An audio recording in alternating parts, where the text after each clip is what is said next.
praise Jack Troll for his performance in this game, because he is someone that we have often been very critical of, whether it be in terms of how he forces fights, his positioning in lane, and so far on this volley bear, he has been exquisite. His aggression and how he's been working with his team has been excellent, and he is a large part of why Vitality have this early game gold lead. And these are the high highs that come from Vitality that always makes us wonder, is there more for this squad? We've seen the lows, but when you see highs like this, it feels so hard to doubt them. If they can find consistent performances like these, we know they can contest the top of the table. They can take down a team like Fnatic, and they need to keep it going if they want to find a win here. This was the World's 2018 Vitality that all of Europe rallied behind. These are the guys that had that motivational speech and revolutionized the meta at Worlds, some would say. But it was all about playing your style, and it's great to see Vitality perform like this, especially against the likes of Fnatic, as Jizuke and Nemesis battle once more. Maybe overstaying his welcome on the bottom side, however, freeze frames, he tries to run away, forced to use the flash. Nemesis will continue to trade. It's a battle of quirky ults, but the shutdown,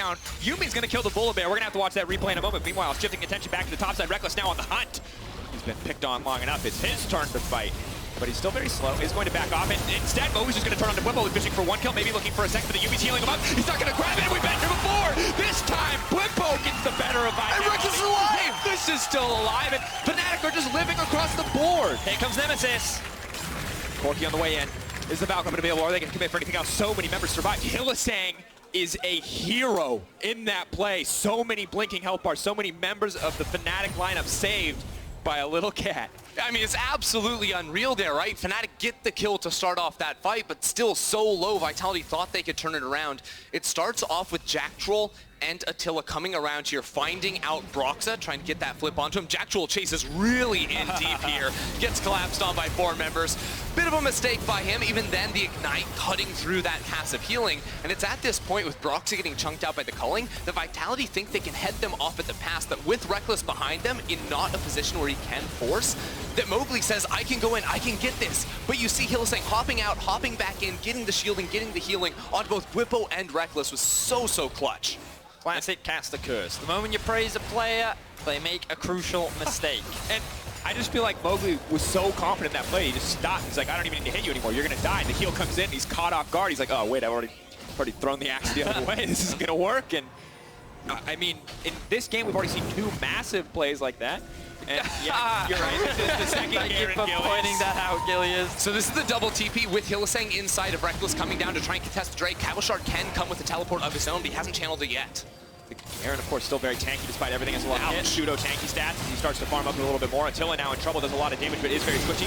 Eyes on Attila. Is he going to come over the wall? He wants to dash in. Zuke trying to find a way to the backside. Leaps in on the Broxa, kicks him into the rest of the team. Attila now going to fish for a kill. Takes him down. Jack Troll bites it down, but in the end, the coil will go to the Karma. Reckless now trying to finish it off. The Karma going to be the enemy, and Reckless is spinning to win. The execute will not come through for him overall. But now the rest of the team forced to retreat. Vitality have been routed. A triple kill for Blippo. I can't believe it. Vitality just cannot kill Reckless inside of the pit. Yes, it's Blippo picking up every single one of those kills, but Vitality just kept sending member after member after member trying to finish off the Garen.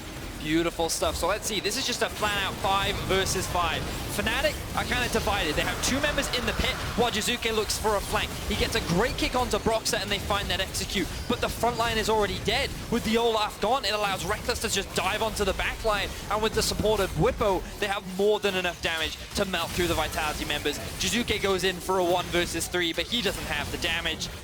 And Whippo walks away with a triple kill. And already we're back into the thick of the action. The goal's dead even. 2 Infernals in favor of Fnatic, looking incredibly strong, but it's the Corki and the Jace you need to keep your eyes on. Massive damage sources for the side of Fnatic, but a brief reset now for both teams as Fnatic starting to come out of base. Vitality have taken that tower. We'll see what they do next. So now we think about next plays. Drake isn't going to be spawning for about 3.5 minutes. There's no Rift Herald to play for, so you would imagine that the game slows down just a bit.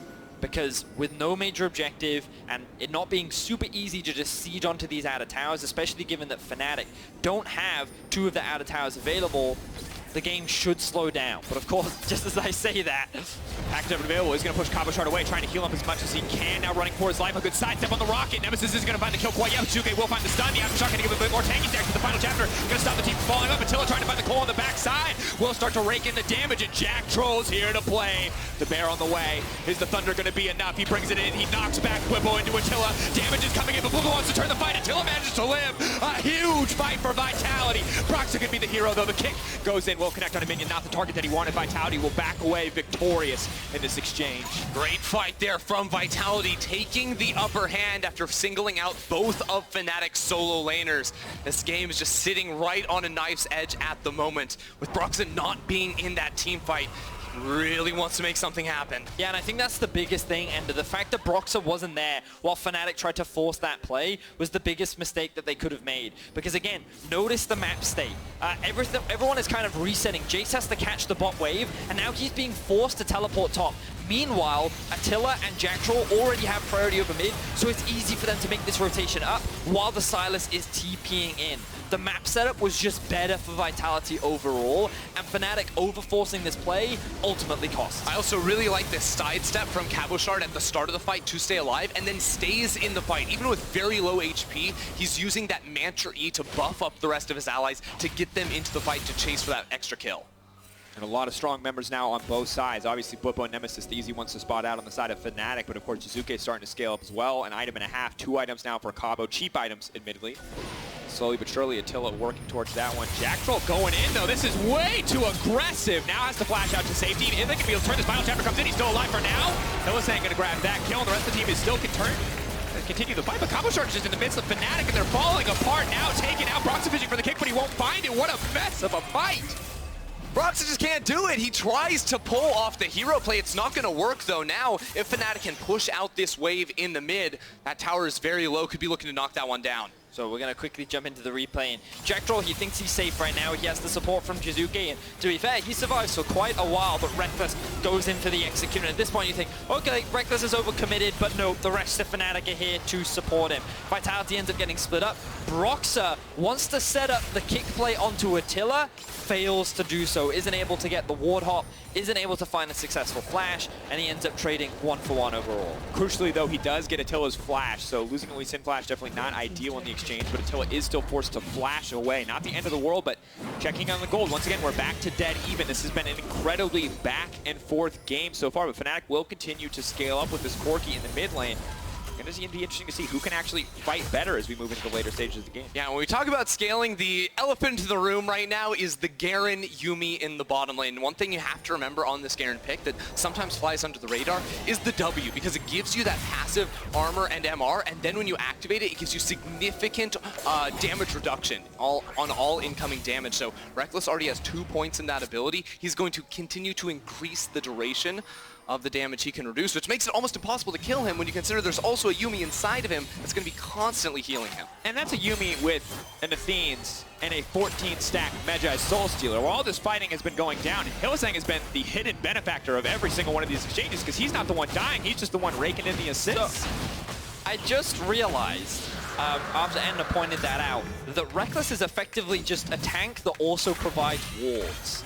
Notice that he has upgraded his support item as well, and it's almost like that he's acting as the second support, so he's just found another way to play Karma without actually playing Karma. As another fight is about to kick off. Control yourself, Vedius. This is serious Garen business in the mid lane. And of course, the Prowling Projectile going to make it nigh impossible for them to escape. The miss on the Abscond Abduct. Locally now stepping forward. Doing damage to Reckless body blocking the vast majority of the culling. And that poke coming in from Nemesis and the Corki. Bwipo on the side and Power Shock Blast. Here it goes. Huge damage! That might be enough. Fnatic going to push into the mid lane, fish for a little bit more. Prowling Projectile connects, and Fnatic have the mid lane priority necessary to kick off a play. Yeah, I wonder if they want to keep going for more. Reckless is so tanky, he can walk underneath these turrets and try to delay the resets. Fnatic can easily pick up this tower. The next question is, do they want to then move into that topside jungle and set up for potential Baron or just red buff steal? And to be fair, we looked at G2 and we said, hey, we want more crazy teams like G2. And this game, Fnatic are... Yeah, oh, that's what you asked for, guys. Fnatic are looking terrifying. We said we wanted to see more from the team. They showed us a different style yesterday, showing us another, well, new style today. So Fnatic are just a interesting team to watch. Right? So notice here how Vitality are the team that tried to force this play. They're grouped up in mid, they have pressure in top, and they don't mind leaving the Jace in the bot side of the map. Jacktroll cannot find the engage, and Fnatic just kite the Volley Baron. This is one of the big weaknesses of Volibear once he moves into the mid game. It is actually very difficult for him to find an engage without his flash. So they then try again. Now they actually have the Karma there to provide that extra movement speed. They think it's enough, but still, it is not.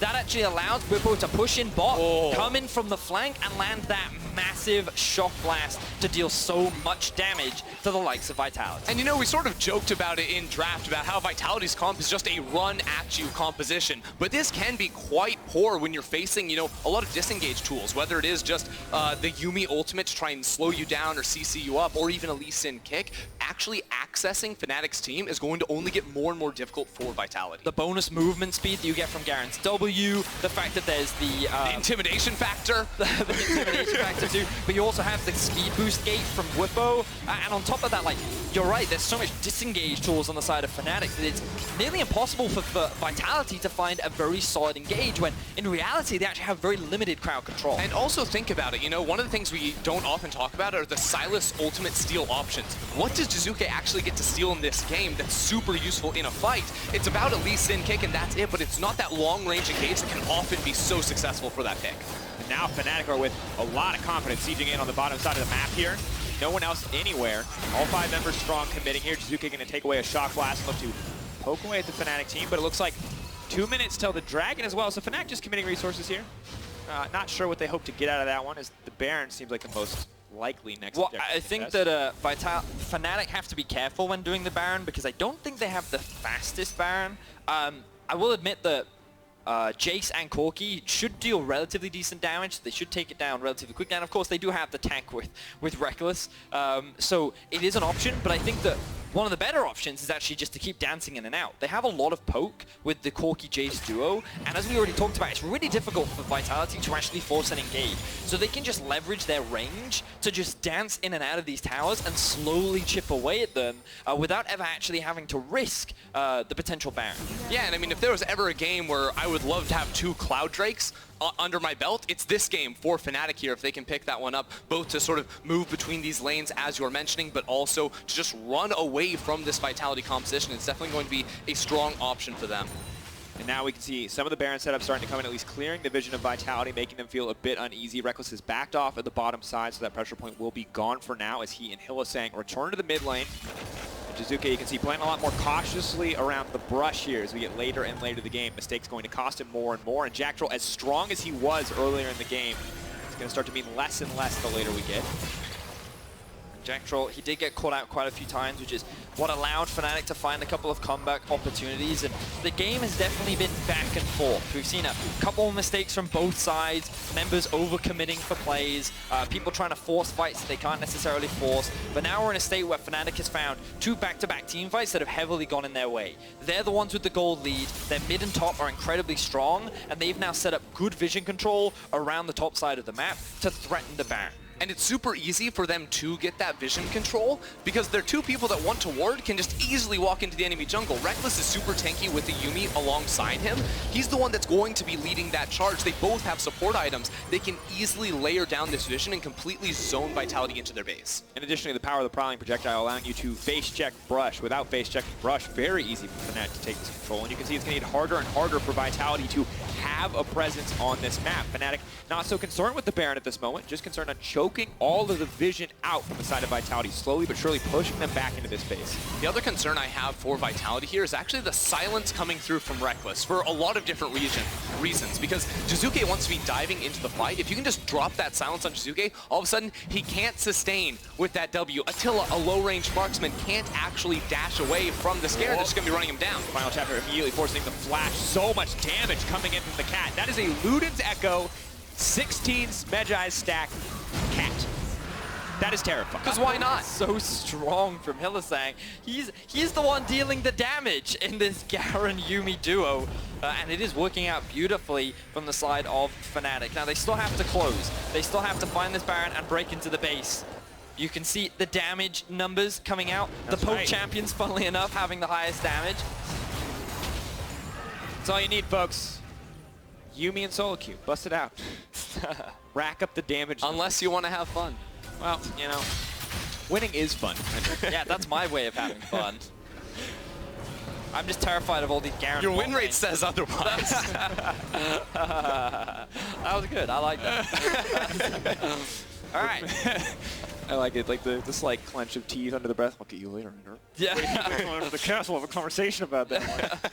Who's really bringing it down in the duo queue, buddy? Yeah. But I agree. Garen bot lane, not something I want to see, and definitely not something that Vitality really expected to be dealing with here. And while it went well early game, things are getting harder and harder for this team because obviously it's fun to talk about Hylissang, but Nemesis is getting stronger and stronger as well. The Jace very See far. how hard it He is? just runs away from him. So like, this is one of the things where Final re-engage. chapter, chasing him down, forcing the ultimate out from the Olaf, now rooted down multiple members. Reckless on the hunt, the rest of the team backing him up. So much poke damage coming through. Fnatic, are they going to try to start the Baron off of this? That's a very successful They trade. could consider it, but triple teleport on the side of Vitality means that they could re-engage instead. They're just going to go for poke damage on the tower. Slowly but surely chipping it away. A lot of patience being shown from the side of Fnatic after what was a very explosive early game. Good to see the shift in tempo from this team. Reckless can just single-handedly zone Vitality by running in their general direction. Jackal is being taken so low, he must leave this fight. Doesn't seem like he has the passive up and ready. He just gets killed! Are you kidding me? Absolutely brutal. That poke damage is so strong from Fnatic. They find another kill, and that's pretty much the big engage tool gone from the side of Vitality. Now Fnatic making their way up towards top side. Yeah, Fnatic are just going to stay mid to clear out that minion wave so Vitality can't get any pressure in that lane. While Nemesis had gone top to get the push on going, they don't even care about the Baron. They're just going to take every single structure they can. And the patient play coming in from Fnatic is fantastic. But for the side of Vitality, I just feel bad. This has to be so infuriating to play against. Every time they step forward, they take a ton of poke to the face. Maybe this is the engage, but no, Jizuke can't find the absconded duck. You see the Lee Sin kick picked up. You mentioned it earlier, Ender, the best form of engage that he has to steal away, but just can't get an opportunity to land it. Fnatic are too patient, not giving him an opening.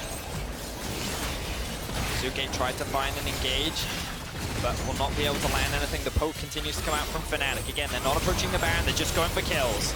Stepping in, Hylissang, of course, taking the tower there. Definitely not ideal. Reckless would have been the ideal member to tank that one up for the team, so they will back off, but just continuing to slowly but surely chip away, not even risking the Baron. No reason to start it, because they are breaking into the base over and over again without it. So remember how many resources they invested to break this inhibitor and break this top tower. So going back to base and resetting, definitely the smart move. But we'll get to a playback of this combo damage from the Yuumi. Remember, the slow is applied, and then he's able to land the shock blast. But why are you even still there? Just go back to the fountain.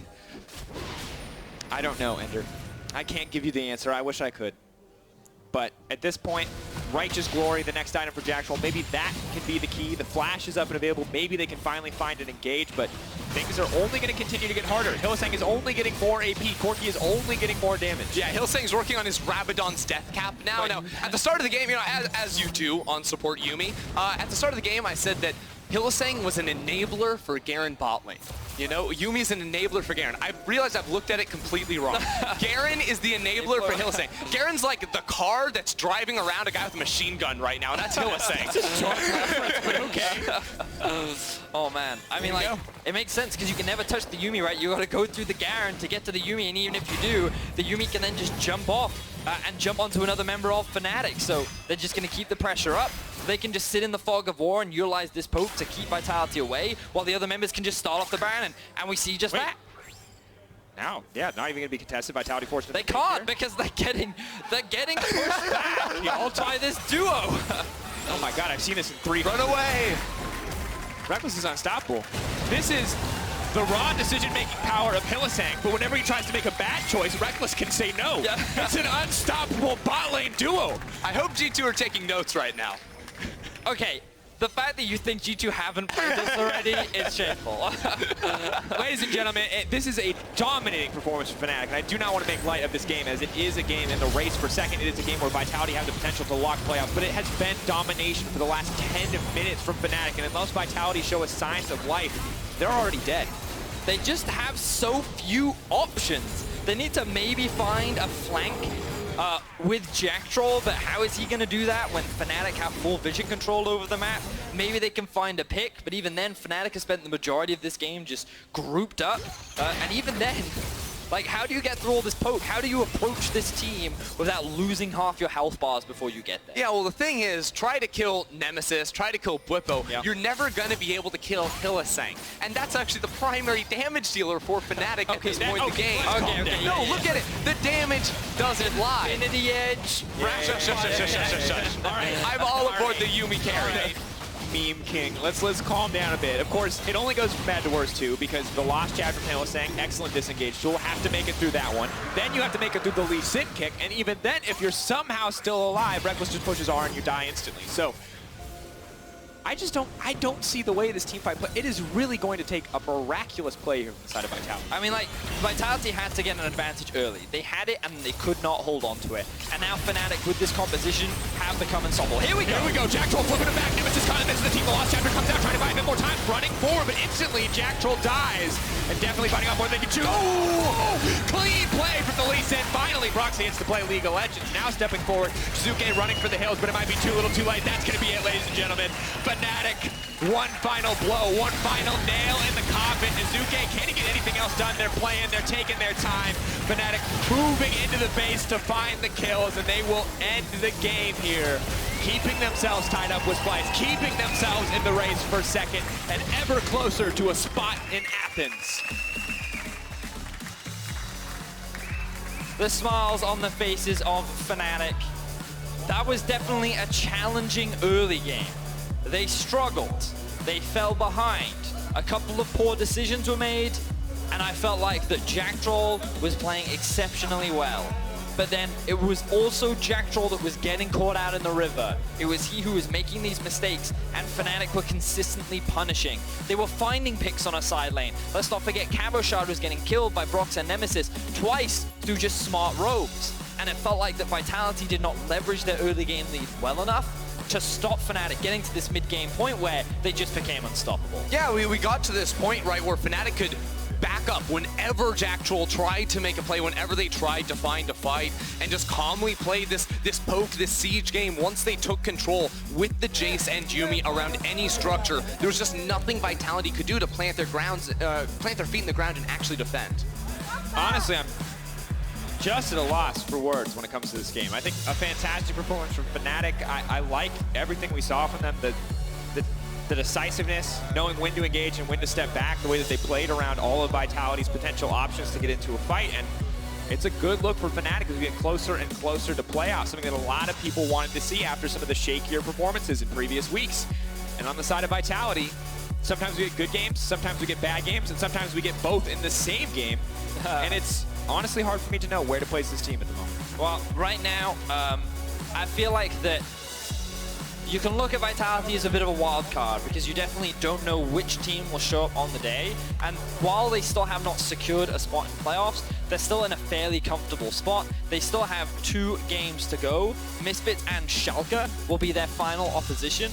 Misfits, definitely a beatable team. Schalke, on the other hand, could be challenging. And with Rogue and Origin hot on their heels, perhaps their playoff position is not as safe as originally thought. It's not as safe as they originally thought, and also, this team is going to be kicking themselves after this week, because yes, they lost today after having a strong early game lead, but they lost to SK Gaming yesterday as well. This team with higher aspirations than just barely sliding into playoffs at the last second definitely has work to do, and that's what Yamato Cannon is going to be talking with the team about in this coming week. But of course, looking at the opposite side, once again, it's a good day for Fnatic, and your key player of the game, Outlaw Esports. You got 3 choices. It is Bwipo, Reckless, or Hylissang. You guys are going to ignore Bwipo despite the fact that he played fantastically because he played Jake. Ignore him. It's not as exciting. You can choose AP Cat or Car. Or the car. That's a terrible metaphor, dude. That's like so... Don't choose the car. I would agree. I feel like it's the Jace or the Yuumi, but honestly, I don't know. I'm not a Garen player. Someone out there is going to be like, no, it's actually very skill intensive. I'm not convinced yet, but obviously just a wild 2 games. Vedius, this is the first time I think we've cast together the split, and we got 2 of the most, I'm going to say like violent games. It's just like pretty fiesta games overall, like very wild. Obviously, but they were fun to cast, my friend. Yes, they were. And we learned something new today. I learned a lot about Soraka top and Garen bot lane. And that's the kind of education you can only get in 2 places. Iron 3. And the LEC. Woo! For more on Week 8, let's head over to Quick Shot and the LEC post-game lobby.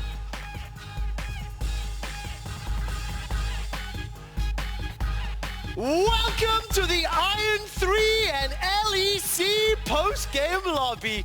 Oh my word, I love that. Thank you so much, Dracos. I'm joined here by Frosk, and we will be getting Broxah and Reckless in just a second as they'll be making their way over and getting mic'd up. Frosco, what a game. Yeah, just to quote Dracos, we had Soraka top, G2 were like, we've got it in the bag. Fnatic were like, hold my beer. Locked in Garen, had a cat on top of it. That was the missing link. It was the Yuumi, clearly. It was absolutely, but listen, why is it Vitality keeps drawing the Garen straw? The 2 times we've seen it, it's against Vitality. Look, we do have a whole bunch of clips that I do want to bring up on screen and just talk about it a little bit because I loved hearing Ender, Vedius, and Dracos, like, figuring out the nuances of everything. I just want to say, every time I bring up the car analogy, I always get flamed for it. But that's exactly what this is. You put Yuumi onto Garrett, you put the zoomies around, and Dracos, Ender, Vedius, they all talked about it. You could never catch him. Like, Volibear is going to sprint at Garen, but when would you actually ever be able to catch him? He just runs away from you. Despite the chaos of the early game when I started getting nervous, as the map opened up a little bit and the mobility and the 5th and 6th gear was found for Fnatic, this Garen pick just worked. But I think, I can't remember if it was Vedius or Ender mentioned that it's kind of a replacement for Karma. It's just another supportive tech to enable the rest of the team. What I think is also really great about the pick, and specifically how like Reckless pilots champions in general, he's actually really good at playing weak side, so when he doesn't have Broxah attention.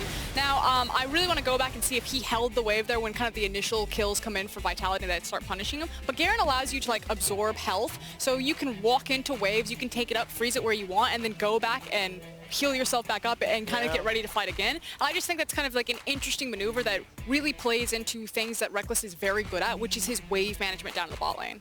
Oh man, and really just reliable late game team fights, understanding Did you just how say to play reliable late game It's team just- fights for Garen? No, for Reckless. For Okay. Reckless, as a player, you know? And we're looking at his pro view right now.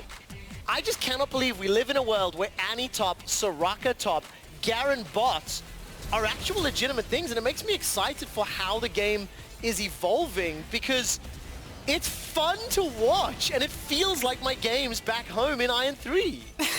I don't think it feels too fun for Yamato right now, who I feel like really did kick it off with play your style, because we were getting a lot of different styles and a lot of different flavors in the LEC. And it is very exciting. It's enjoyable to watch. Unfortunately, not for Vitality this time around. Yeah, exactly the case. Look, Vitality, they end the week 7 wins and 9 losses. I just want to give you guys an update that we will be switching over to twitch.tv/LEC in just a few minutes. So while the LCS is getting ready to start, they will take over this stream here at twitch.tv/Riot Games. If you're using the watch.lol esports platform, you will be able to continue just watching the game as it were. But I mean, that tells the story of a game, right? Around 3K deficit at about 15 minutes, starts to get clawed back, and eventually 11,000 gold as the Garen Master himself joins us. Reckless and Broxah, welcome to Post Game Lobby. Thank you.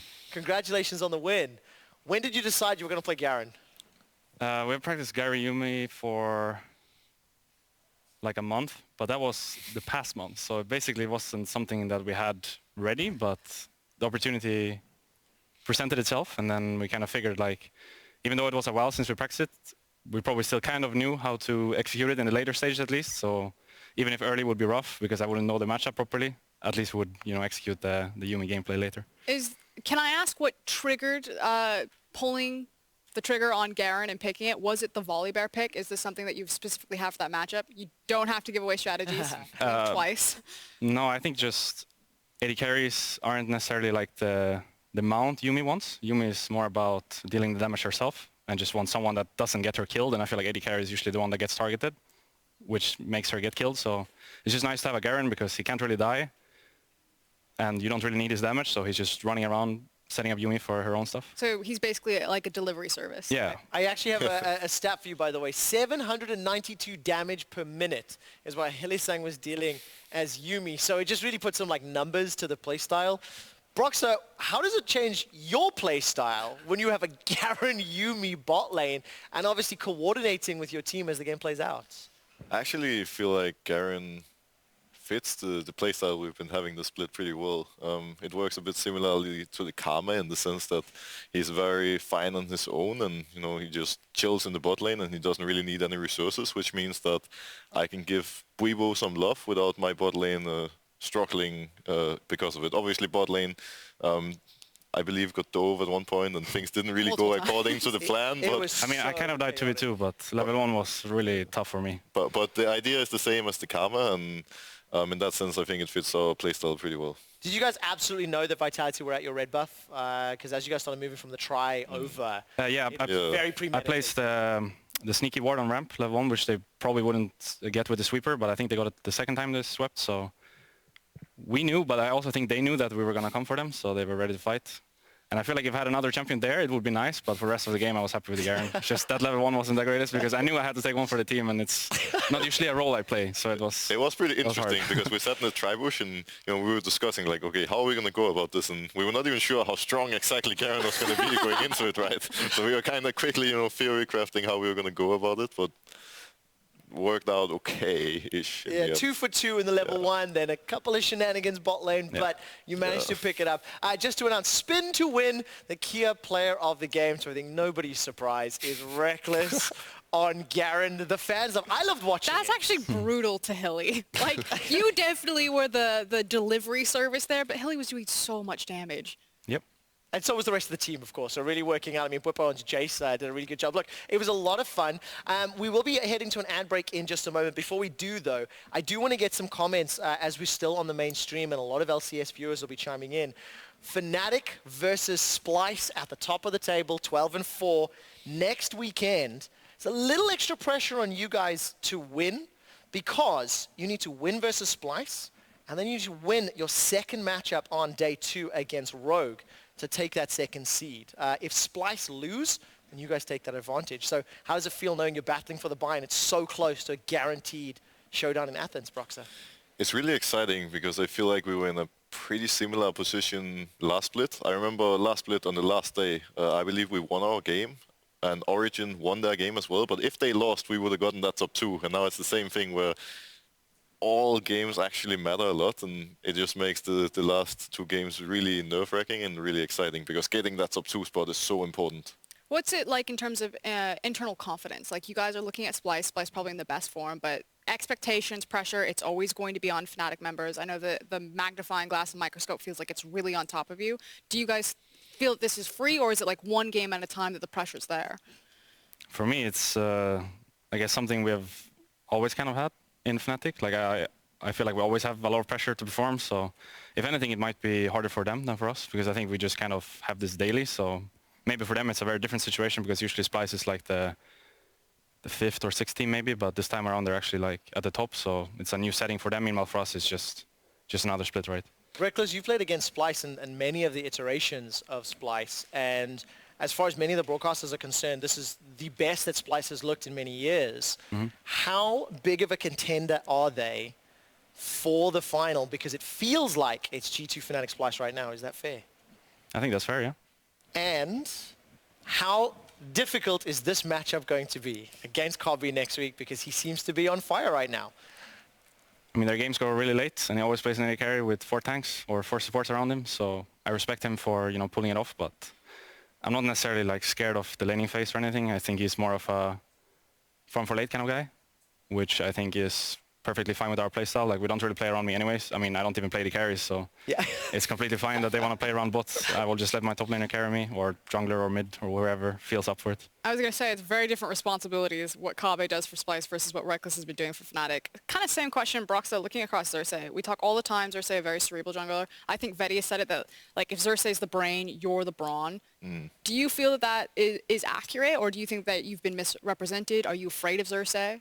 I am definitely not afraid of him, but I do think he's a really good jungler, and I think right now it's me, Xerxes, and Jankos battling for the top spot. I think everyone agrees with that. And yeah, I don't really know about the brain part necessarily. One of the things that I've done going into the split on purpose has been to change up my playstyle a lot. Even just comparing to Spring, the way I play now is like night and day almost. And yeah, it's just one of the things that me and the coaches agreed on, that we were going to test coming into summer and felt could be beneficial for the team, that I go for a bit more of an aggressive and sacrificial style in a way. I am very sorry to cut you off. We will continue this discussion. We do need to take a short break. The LEC post-game lobby with Frost Reckless, and as well as myself and Broxer will continue. Twitch.tv/LEC. Now, over on Twitch.tv/Riot Games, it is time for the LCS countdown with the quarterfinal between TSM and Clutch. Be sure to tune in to Twitch.tv for more on the race for playoffs, strange picks, and some big plays. We've seen Garen, bot lane, Soraka, top lane. LCS, what have you got?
I've been pushing it all day long, pushing it all day long.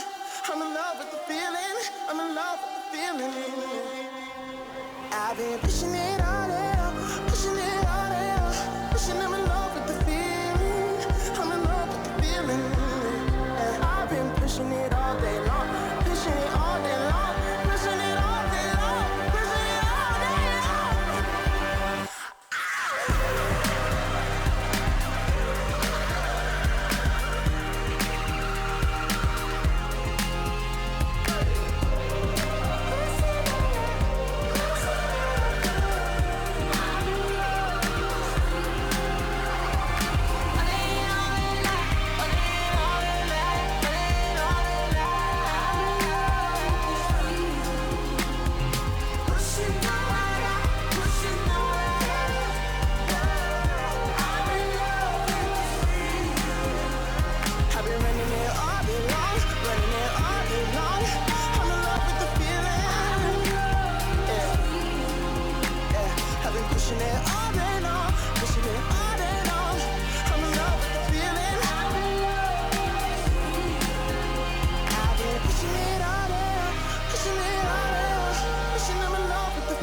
time to get playoffs popping with what's become somewhat of a quarterfinal classic as TSM once again faces Clutch Gaming. We'll see if Sven and Bjergsen can book a trip to Detroit and keep the hopes of a finals berth alive. Making their way to the arena not too long ago. Hello, everyone, and welcome to the LCS Countdown, where for 30 minutes we say goodbye to some of the squads from summer and look at a few of end-of-season awards until the timer reaches 0 and we jump into the first quarterfinal match.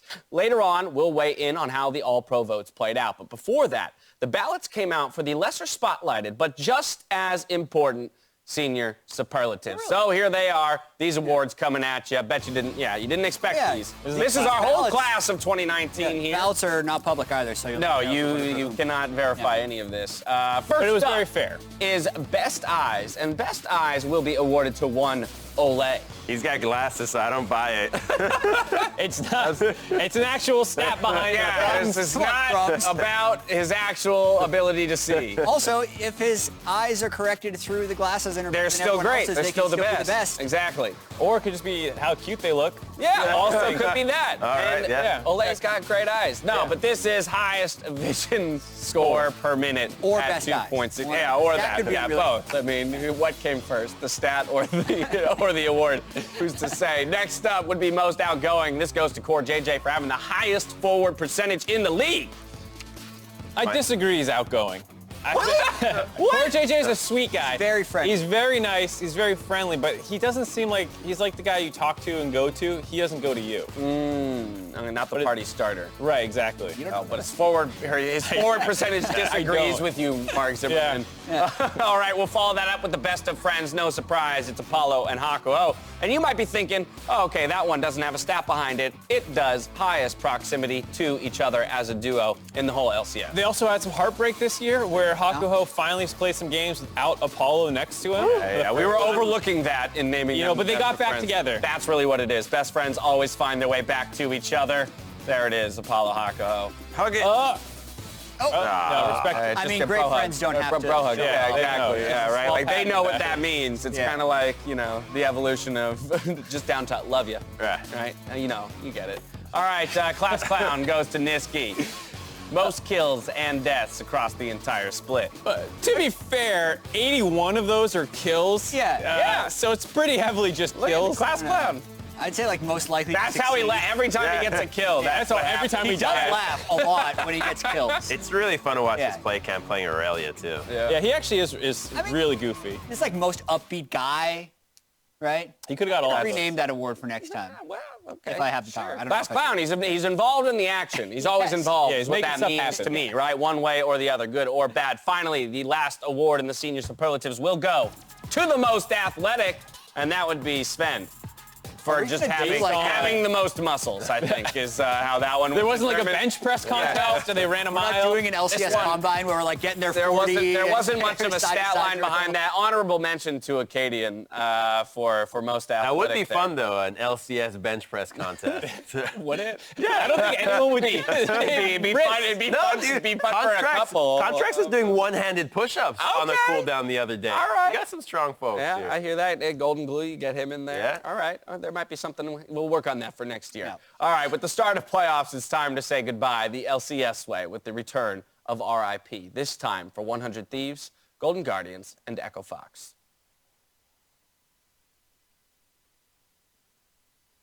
Just relax and really just be realistic about it. What are we good at? We're good at. Have you ever seen an ember go out? Can you make this a best of 5? Have you ever seen a fire? Hey Colin, so did they log you into Lorlo again? You bet your ass they did. Do you wanna see a heart get broken? I think it just overgoes. I didn't think so. Technically, you win the split if you win the last game of the split. Yeah. And this is the last game of the split.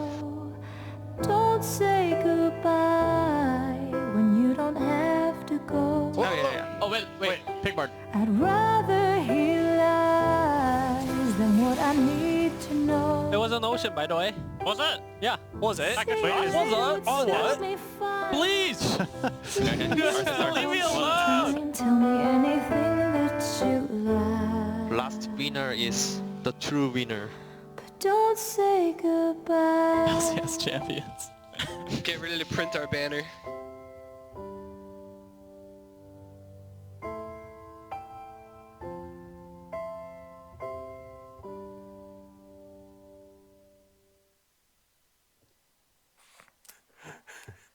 That may have been the most touching rip video I have ever seen. We also had a lot of good lines in Keep there. outdoing ourselves here on the LCS. Editors with these are rip videos. Get ready to print our banner. So good. Get ready What to are we print good our at? banner. All right, guys, what are we good at? It's all in good fun. It is all in good fun. Mark, you had a note about FlyQuest FlyQuest. not in there. They're still in the gauntlet. Yes, Not ripped yet. FlyQuest will make the gauntlet, so we can't rip them just yet. They are back at home working on whatever the heck they need to work on in order to There's a lot of work to be done. when it goes to the gauntlet.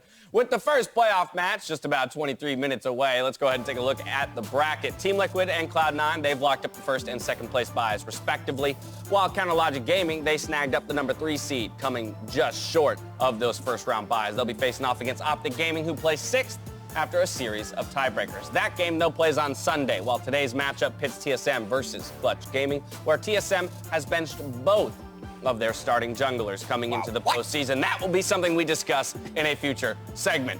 Now, the LCS just recently announced that Detroit local Jax Anderson will be performing at the opening ceremony live. To learn more, check out the article at lulesports.com. All the teams that win this weekend, though, will compete in Detroit one way or another. So pick up your tickets for the summer finals, brought to you by Rocket Mortgage, and we'll see you at the Little Caesars Arena August 24th and 25th. For now, though, we've got to take a quick break. But on the other side, we look at the All-Pro team votes and where the analysts disagree. Don't go anywhere.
Welcome back to the LCS Countdown, where TSM and Clutch clash in not too long. Earlier in the week, though, the LCS All-Pro teams were announced, so I wanted to take a look at how the votes actually played out and get your opinions on it. Let's start with the first team. Throwing it up behind us, you'll notice it is 4 of the TL members and Svenskeren.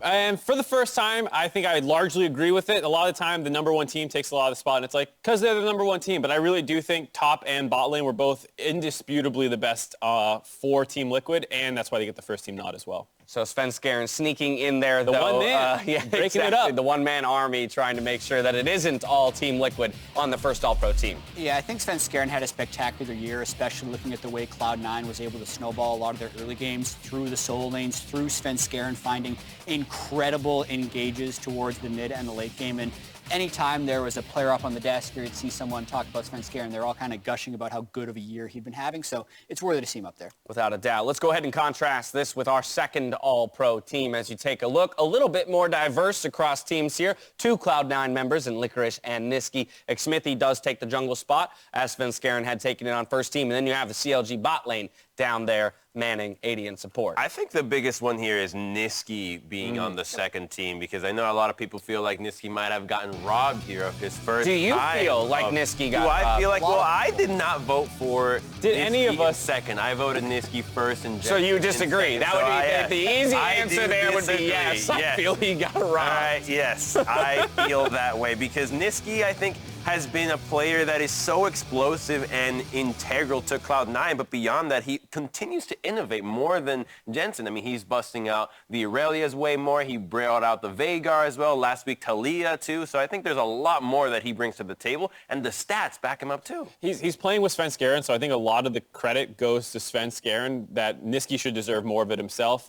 He has had an insane laning phase. He has almost double the kills of anyone else in mid lane pre-15 minutes. A fair amount of them are solo kills. He's tied for second in the league for solo kills. Yeah. He has high jungle proximity, high forward percentage. It's really Low deaths. Yeah, low deaths. They work really well together, but that's why it was so close. Only 7 points separating him and Jensen. Yeah, definitely the most contentious and close of the first team races. And we checked earlier, this entire desk actually voted Niski 1, Jensen 2. So Exactly. we're in alignment that we think Niski should be first team, but I can also understand why Jensen would be first team. They're thinking everyone on TL is so good. We've seen past splits where Jensen has been able to carry. They're thinking, well, just because they're not ganking for him doesn't mean he shouldn't be on the first team. Right. Whereas Niski was getting ganked for and carrying, and I tend to value that a little bit more highly, which is why I would edge Niski right above Jensen. But both of them incredibly deserving mid laners. Yeah, the flip side is the bot lane race wasn't close at all. Doublelift was 1 vote away from being a unanimous first place finisher. Crazy. Who was that guy?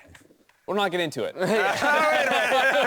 get into it. Don't get me started. But the important thing to note is how much weight was thrown behind Doublelift as being quite obviously the best AD carry in the region. Yeah, the ballots are completely online if you want to see everyone's individual vote. It's a combination of players, analysts, and media. But that difference between first and second is, as far as I could check, the largest point differential between a first team and a second team.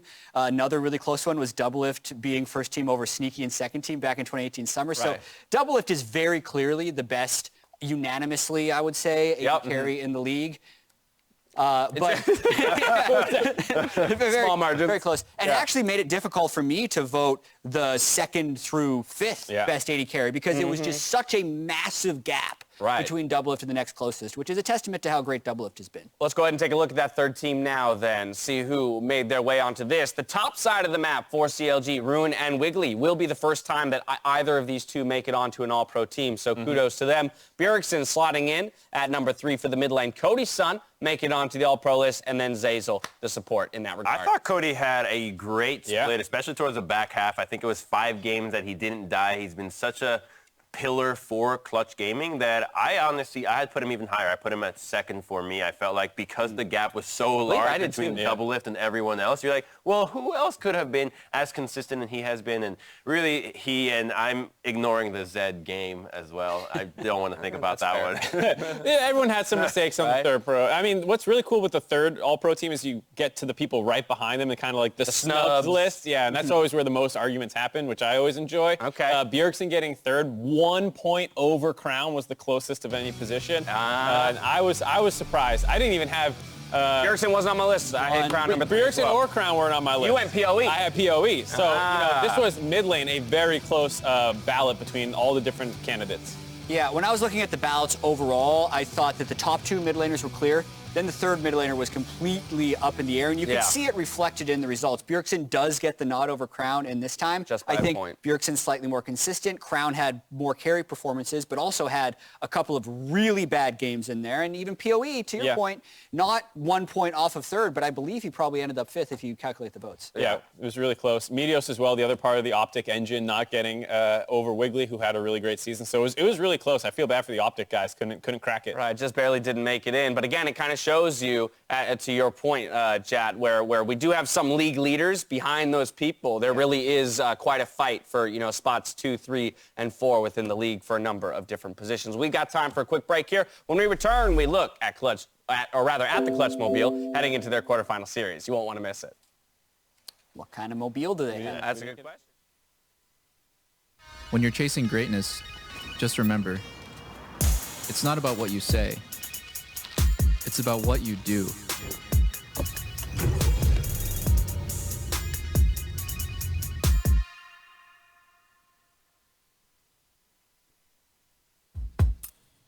Welcome back to Assist of the Week, presented by State Farm. In this quick assist, FlyQuest have just caught Sven in the jungle and feel it's safe to tempt their fate at Baron to gain some much-needed ground on TSM. Just as FlyQuest are close to securing Baron, Spica dives into the FlyQuest team with his eyes fixed on the Baron, securing the major objective for TSM. With a second assist of the week from Tristana's buster shot, Spica made a clean getaway while TSM immediately pushed mid and took the win. Not bad for Spica's very first game in the LCS.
Huni is just a top laner now. Forget his name is Huni, forget all the things he did. COD is a tough team to put your faith in, especially after what happened last year. Cloud9, they haven't won the NALCS since 2014 spring. Yeah, I know the person in the mirror is not a perfect one.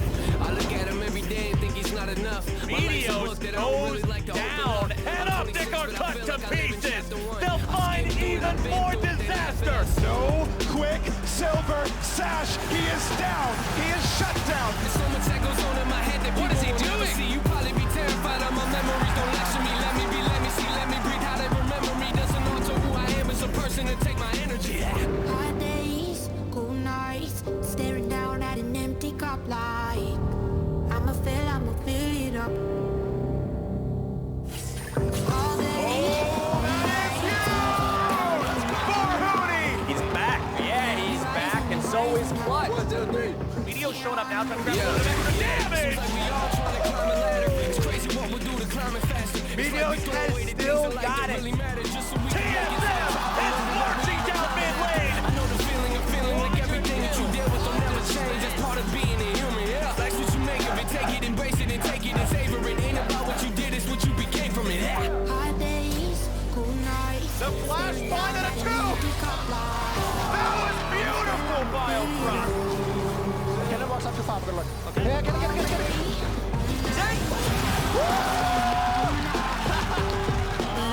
C9 says not today.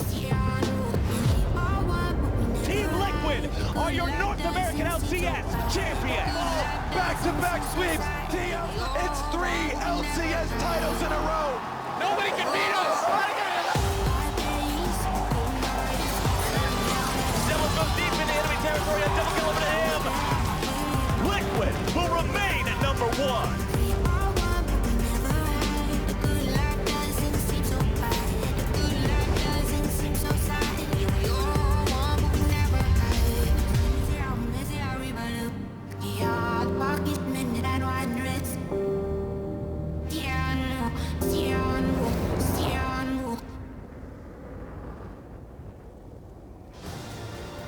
Welcome back to the LCS Countdown, where Clutch versus TSM is just around the corner, about 8 minutes to go. A couple of weeks ago, in our Road to Detroit, presented by Rocket Mortgage, we checked out some of the rides we expected to make it to playoffs. But one jungler felt we overlooked a reliable means of transportation, as Lyra, shortly after qualifying for playoffs, made just one single demand, which you can see here. And we have followed through. Yeah. We present to you the Clutch Mobile. For you, Lyra. Yeah. I gotta ask a few questions about this. All right, please talk to Detroit. Are you really gonna ride all the way to Detroit on an ATV? Where are they? Are they? What is that, like Red Rocks in Vegas or something? Maybe they're going through Zion National Park. It's all about the journey. They've got maybe like 1,500 miles to go. It might be bumpy sometimes. It's gonna be a bumpy ride. It's got good shock absorbers. Right. It's a really good turning radius. You can get around any debris in the way. Sticking on the road. It's a fun ride. Tell me this isn't going to be the most eventful ride. To Detroit. I mean, if he hops off the road to play playoff You got the wind in your face. It's different than any other ride. Exactly. Okay. It's got its own selling points. I hope Lyra sees this. I think Lyra's on stage. I don't think Lyra has any people purchase these. All right, well, one person confident in his matchup today is Hooney, who touts his impressive record versus today's opponent. In my career, I think I beat a lot versus TSM. I think I lost a lot versus TSM too.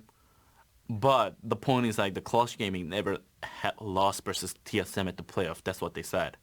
I think it was only one game, but I don't know. Still, I gotta keep doing that. We believe each other. I gotta make it. I gotta make it for my fans, whoever's supporting the planet.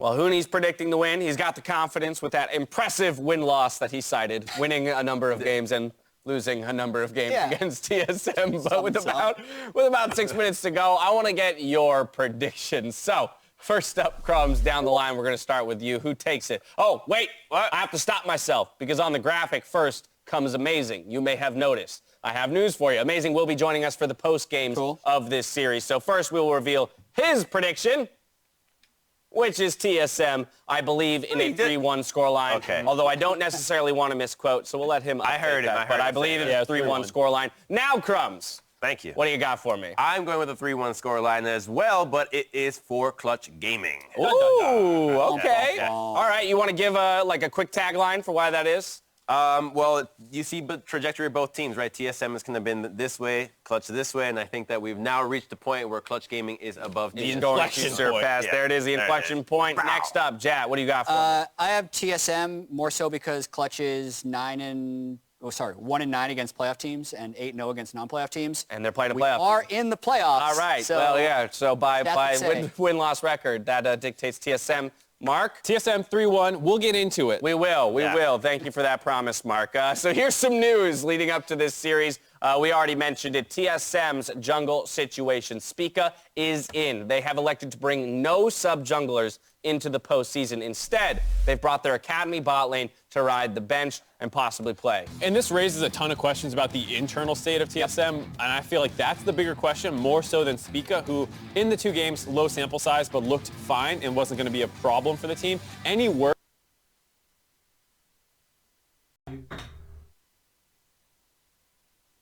Because I fucked the name of my old one. Wait, weren't you just BV a million underscores? Wait, so why'd you have to make a new one? Yo, what's good, Colm? Swedish Speedo. This sounds loud to me. Is this loud for you guys? Or is it just the right volume? You can't change it anymore? Is there a limit? What the fuck? Yo, what's up, Weez? It's Squatch. DJ. Thank you for the good luck, man. Alright, sounds good, Mike. How was your day today? It's been alright. Things are picking up a little bit. Oh, you're seeing wait 2 more months. I see. Fuck. Listen to new Bonnie Bear. I listen to almost all of it. It's pretty good. None of them really stand out to me that much except for Salem and the one right before it. I forget the name of it.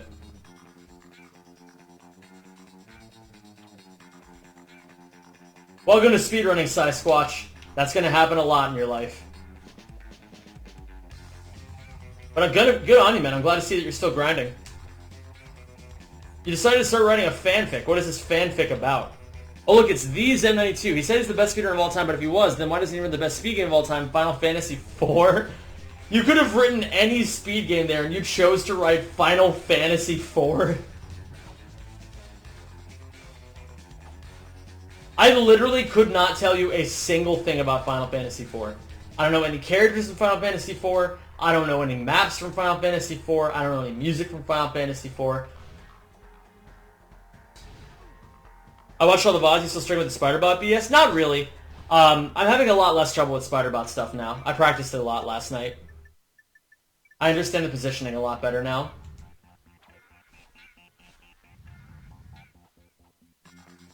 Yo, what's up, Pizmanka and Zach?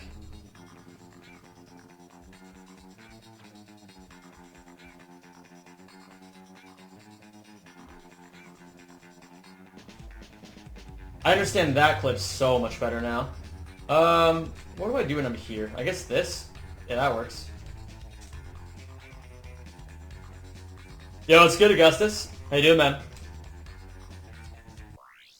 Timer takes way faster on PS2, so it's just much harder. That makes sense. I was wondering why the timer ticked down so fast. But honestly, I mean, it's not too bad, even with the rough timer. Even if I don't get optimal Spider-Bot damage, I usually still beat it within the 20 seconds. Or like, I guess it's technically 15 real seconds.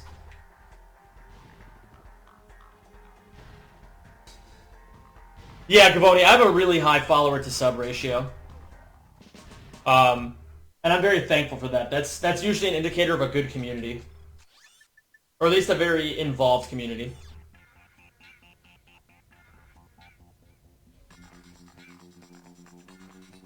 Yeah, that's fair, Azaki. That makes sense.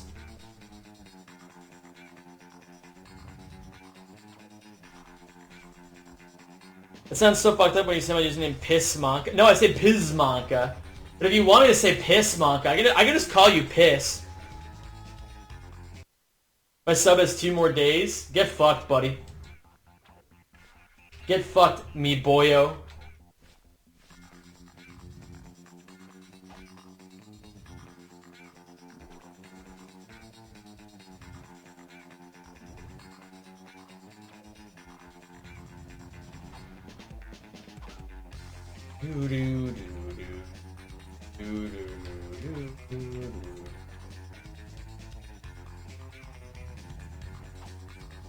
Goes blue bar with wrench, then Spider-Bot? I guess that technically makes sense. But if you get good damage, it's still faster to do it with Spider-Bot, I think.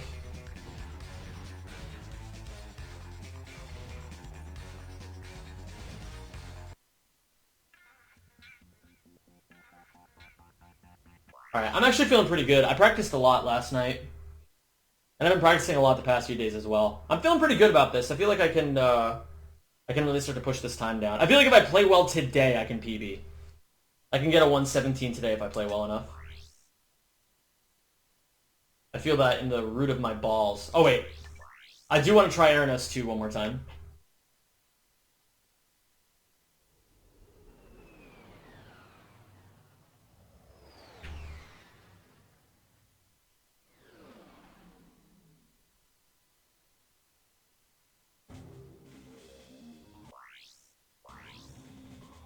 Yo, let's go, Augustus.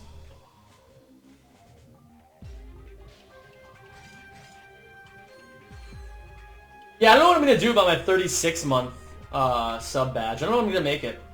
I still have no ideas, and it's coming up pretty soon. Could always just do the gay.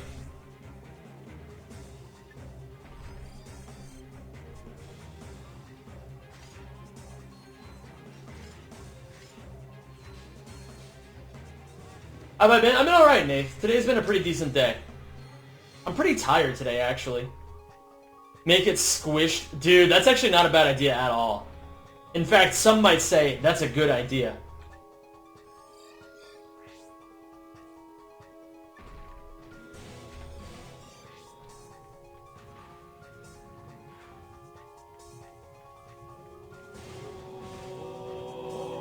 Thank you.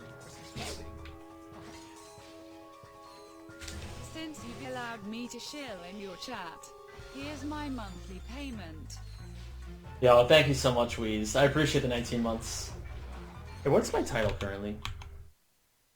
Give me a second here, guys. Okay, cool. Thank you so much, Wheeze.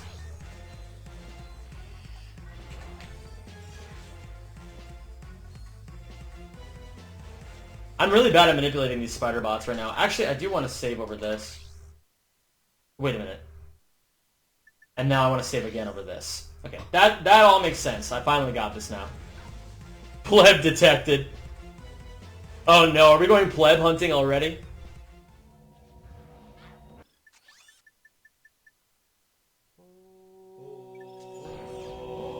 Thank you for subscribing. That's a yes. Thank you so much, Cavoni, for the sub. And Azaki, welcome to the Rack Pack. On your second account. Dude, Azaki's just farming free Zem subs now at this point. Much obliged, Cavoni. Hironagame, I would recommend just refreshing your stream.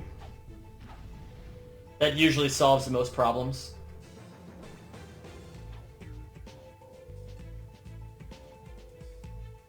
Alright, so you want to do this on a slope. That was not a slope.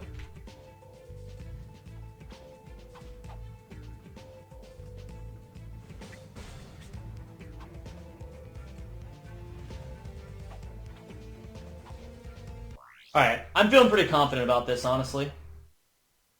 I guess I could try this one more time just to make sure that wasn't an accident. Yo, it's good, Dark Zone. How can I see when mine's running out? You usually, you can usually tell if it's running out. Oh my god, why the fuck am I dropping frames? I'm gonna close some apps. I think it's hogging some bandwidth.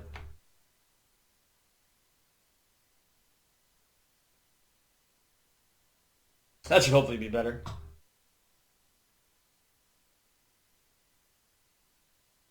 What was I saying? Oh yeah, you can go to your subscriptions tab and see. When are you planning on doing that trifecta? Whenever I can. I'm not doing a hundo trifecta, but I will do the wrench-only trifecta at some point before the summer ends. I just really want to focus. Right now, I'm not worried about wrench-only trifecta. I want to get good at all plats so that I can submit to AGDQ. That's my goal.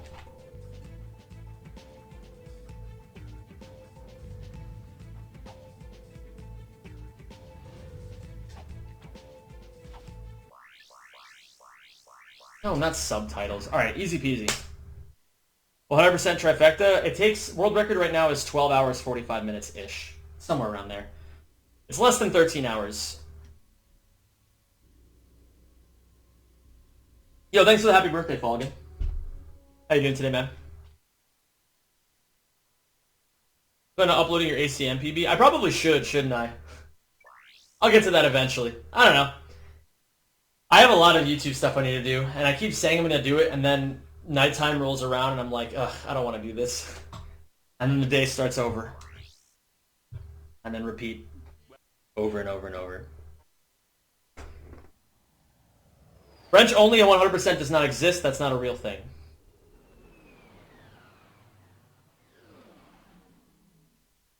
No, it's not my birthday, Dark Zone. Falcon always says that every day. My birthday's not for another 9 days. You would know if it was my birthday. I put it in the title.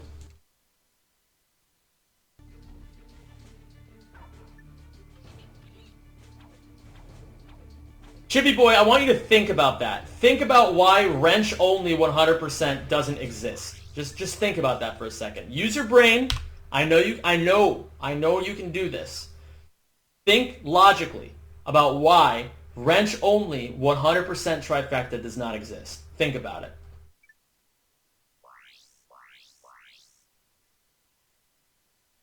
You gonna get drunk on your birthday stream? Probably drunk or high or both. Probably a combination of both.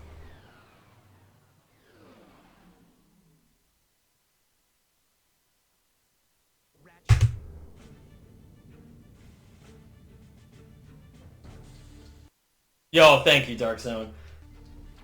Yeah, I mean, people talk about my Ouya any percent run a lot. I still think my Ouya NG Plus run's a much better quality than my Ouya any percent run. But my Ouya any percent run is also very fierce. It's a very solid run. I'm very happy with it. Is it beatable? Yeah, but it would take a while.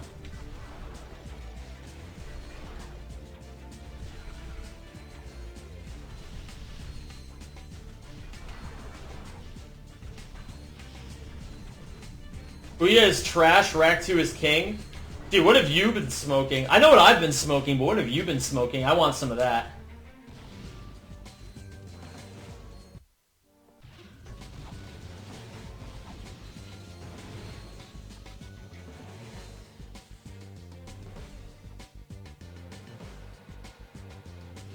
Trifecta wrench only 100%. How much would that cost? And I'll set you up for a Patreon.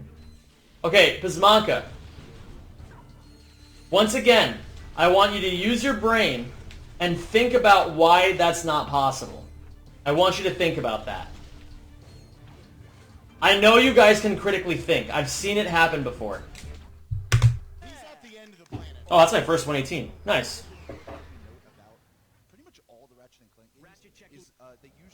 That happens all the time, Nath. I mean, people usually start to find stuff towards the tail end of one of my grinds, and then once I go away, people try to find a lot of new stuff to keep the competition fresh.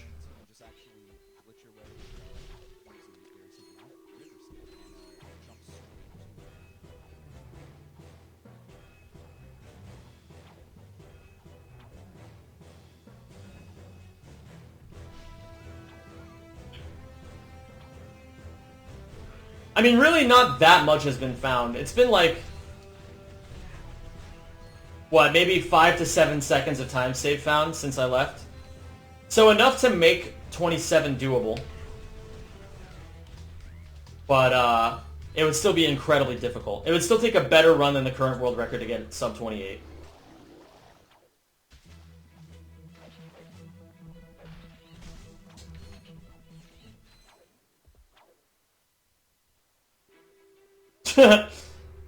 Wheeze, I love it. I love the snarkiness.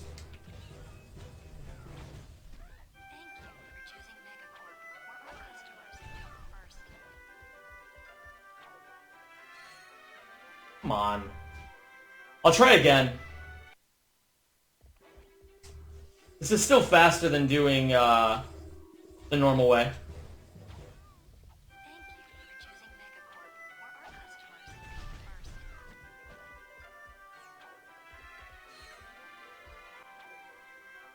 There we go. I'll roll with it. Hi, Twiggy. Today's much better than yesterday was, yes. I feel a lot better. I'm a lot more tired. I think my body is suffering a lot of physical aversion right now from, one, living with a creature that I'm allergic to, and two, taking a lot of Benadryl. So I'm definitely a lot more tired than I usually am, but it's not a bad thing.